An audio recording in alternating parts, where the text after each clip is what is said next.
G'day, Steve here. Welcome to the workshop. This is Woodworking Masterclass with the mallet muncher himself, Bob. Oh, he's not going to do it now. Oh, look, there you go.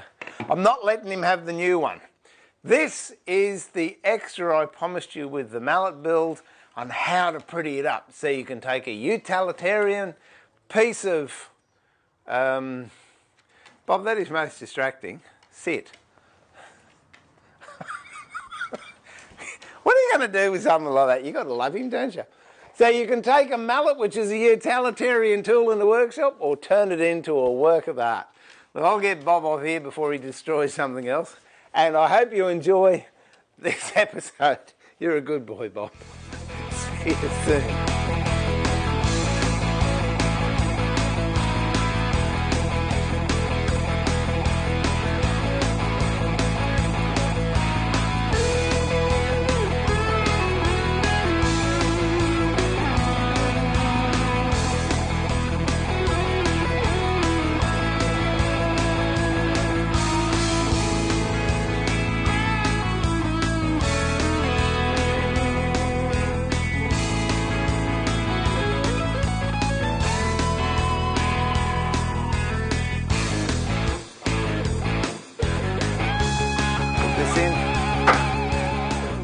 And there I have a mallet that'll serve me well, and hopefully Bob won't eat.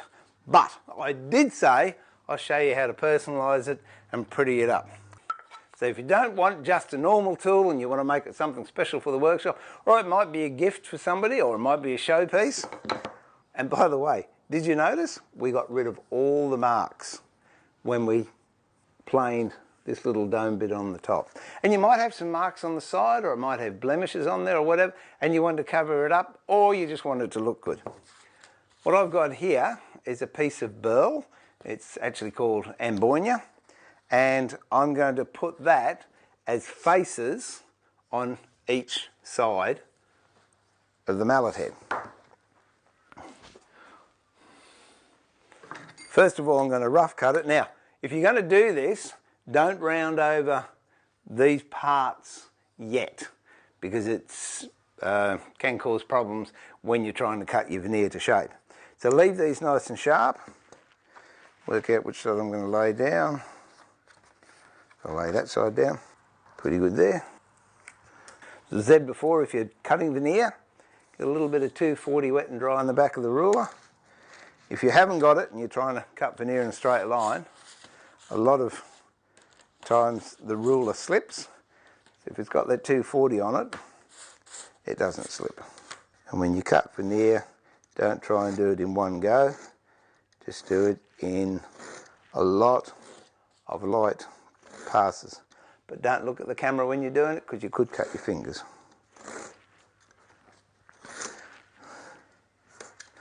Okay. Make sure I can get the head of the mallet on there, all right. Yep. A couple of MDF cords.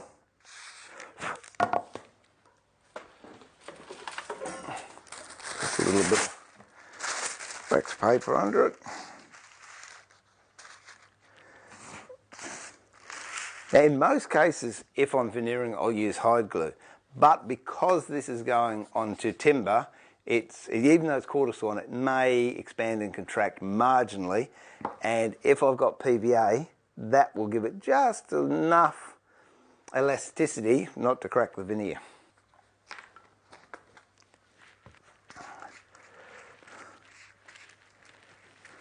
I said many times, I double glue.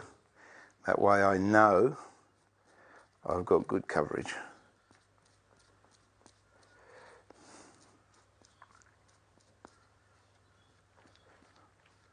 Make sure there's nothing on there, and just plonk it on. Yep, that's nice.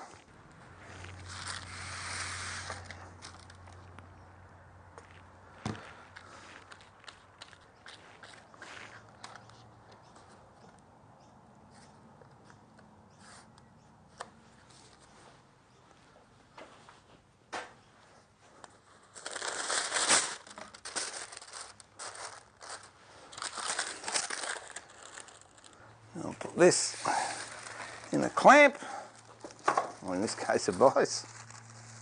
And while that's drying, I'll show you how you can make an ornate handle if that's what you choose to do as well. And here I've got some silver ash.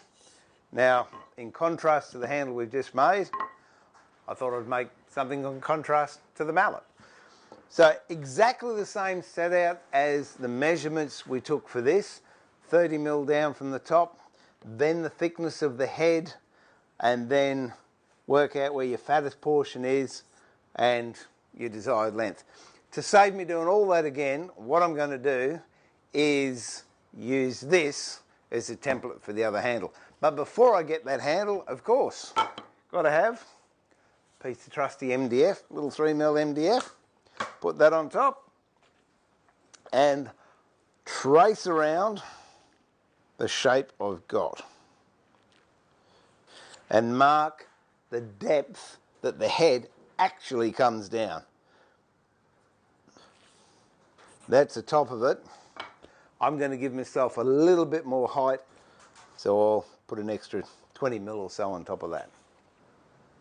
And there we have the rough shape of the mallet handle and the extra little bit of length, and that's where it comes out of the mallet head. And because this is wide, I don't have to follow that taper I've got there, providing that what hangs below the mallet is thinner than what the mallet hole is. That way it'll fit through. This is where you get to have fun. And if you haven't got a set of these, I honestly suggest you get some because they're so useful. French curves. You can pick them up at most newsagents or department stores. They're only a few dollars, but they're brilliant for this type of work. And again, you don't have to do what I do. This is to give you an indication of how you go about it, and then you put your own designs into it.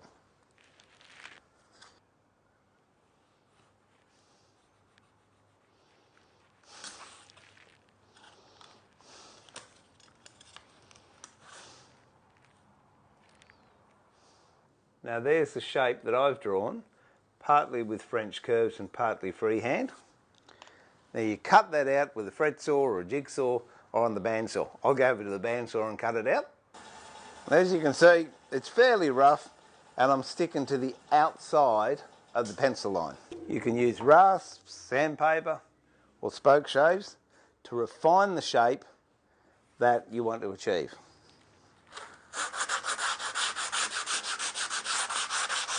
What I'm looking for is nice, smooth, lineal curves. So it flows. And I've said many times before, I don't even need my eyes for this. My hands will tell me where it's flowing nicely and where it's a little bit sharp or where it's a little bit flat.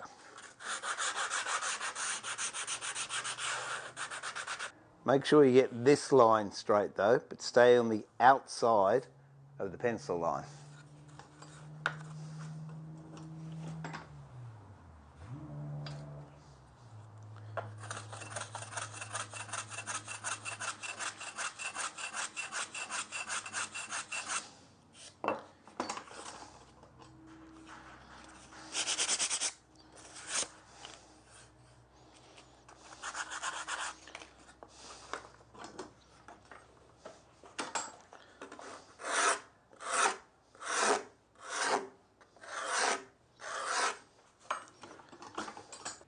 Because I'm actually going to profile this on the router, these little bits here, depending on the timber you're using, can sometimes tear out. In this case, I'm just going to knock that corner off like that. That way, it won't blow apart on the router.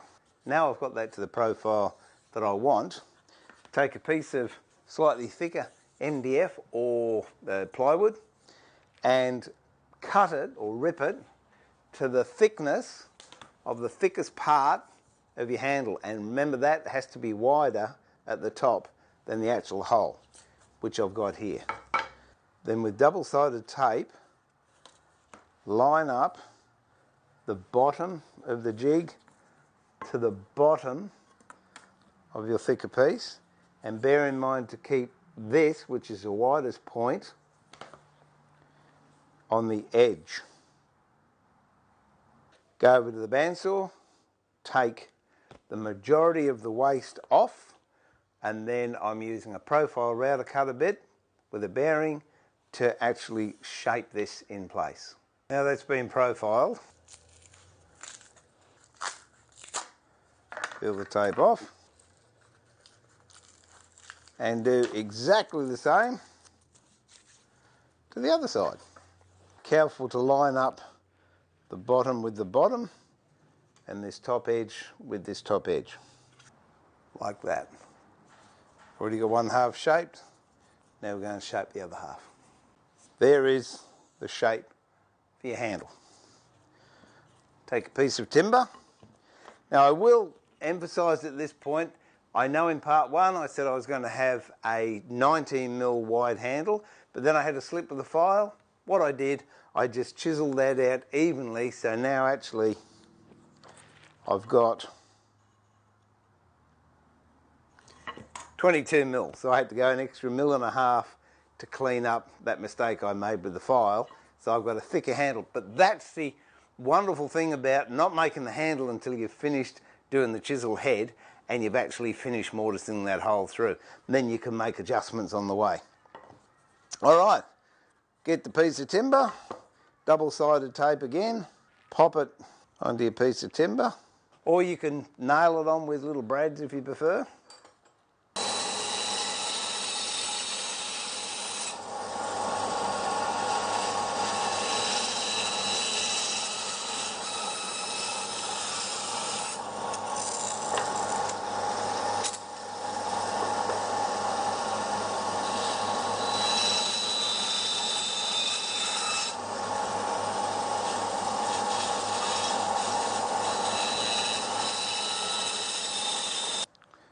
And there you have it, shaped on a profile bit. I'll just take this template off. If this is something you want to make a few of, I would strongly suggest that you actually make this template out of plywood. That way it'll last a lot longer. This was starting to fall to bits already and I've used it twice. Now before I finish this totally, I just want to make sure it fits. So the veneer should be dry. We'll get the head out of the vise.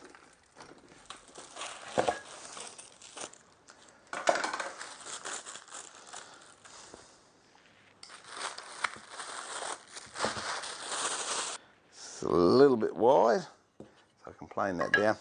I'll just trim this up. It's not going to be so clumsy.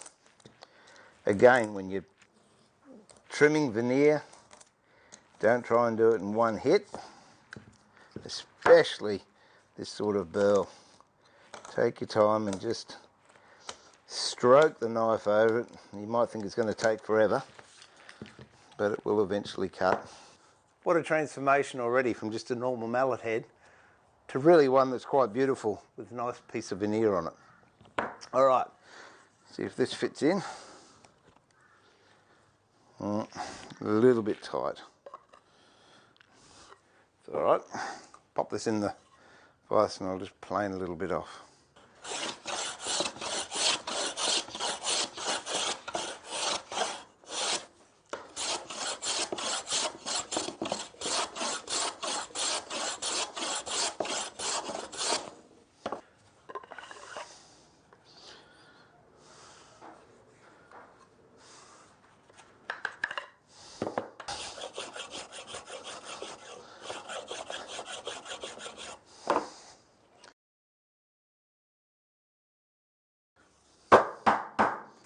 Next, grab a pencil and just draw a cut-off line where you want the head to finish.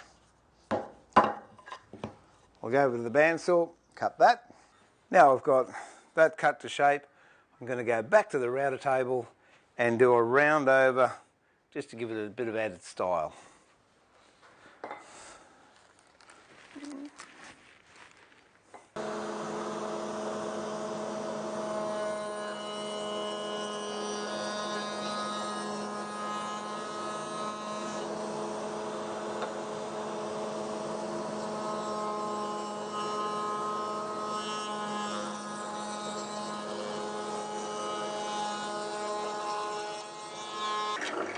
a pilot hole, followed by a Forstner bit.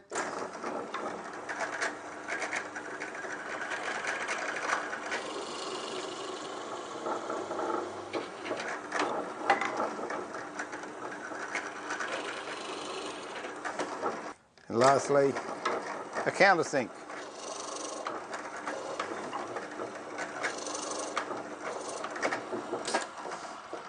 Now, before I totally finish sanding this, I'm just going to go back to the router, and this smooth edge or round over edge I've put on the handle, I'm going to put on the sides of the mallet.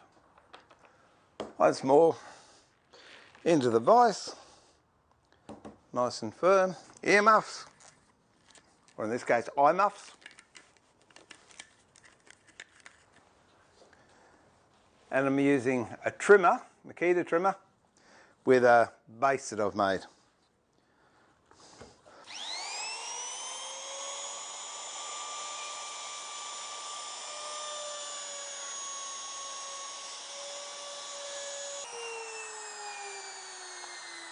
And on the other side. Truly, I wish this was smell-o-vision. The scent coming off that Ambonia, or New Guinea rosewood, mixed with the smell of the sapelli is absolutely divine. Make sure it's nice and tight. So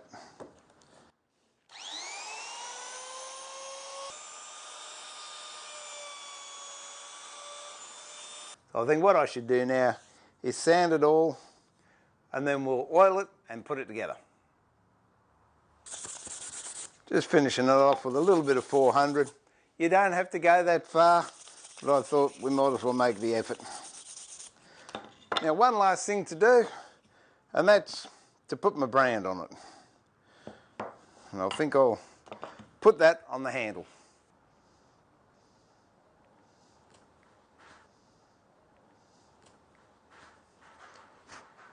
Finish it off with a little bit of 400. Now, we can put some oil on it, put it together, and it's finished. You can use any sort of oil. This is one that I just grabbed hold of. It's a Feast Watson furniture polish, which is gorgeous, maybe a bit of overkill for a mallet, but hey, who cares? It's going to look good. We'll do the handle first.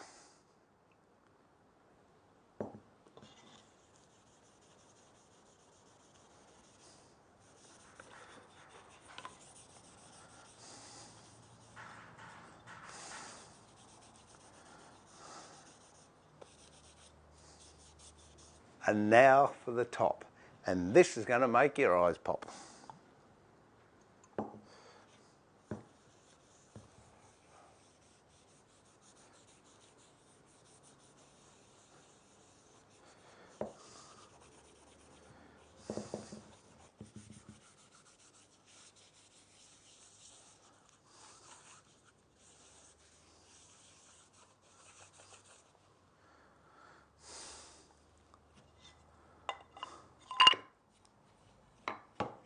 I'll let you be the judge.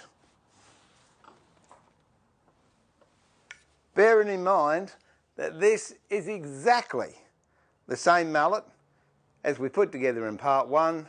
The only difference is I put some veneer on the cheeks to give it a bit of character. I've shaped the handle and I've used a contrasting piece of timber. So to be fair, that's the other handle I would have had in it. But, quite frankly, I think that looks rather nice. So this is Steve pulling the shed door down on another project, and really hope you got something out of it and you're going to try it. And also these skills and tips, tricks, techniques that I share with you, they can be transferred onto other building projects, not just the project that I actually use. So until next time, this is Steve pulling the shed door down and saying, remember to keep it sharp, but more importantly, keep it safe. Enjoy your woodwork. Like us on Facebook, please. Join the e-workshop, and in the next couple of weeks, I have some fantastic news of what's going to be happening with Woodworking Masterclass and a new direction we're taking. But more of that in a later video. But right now, I better go and feed Bob. Bye for now.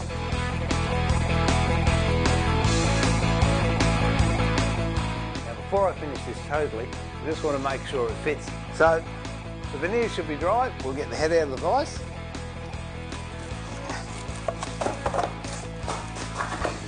Yeah, good on me.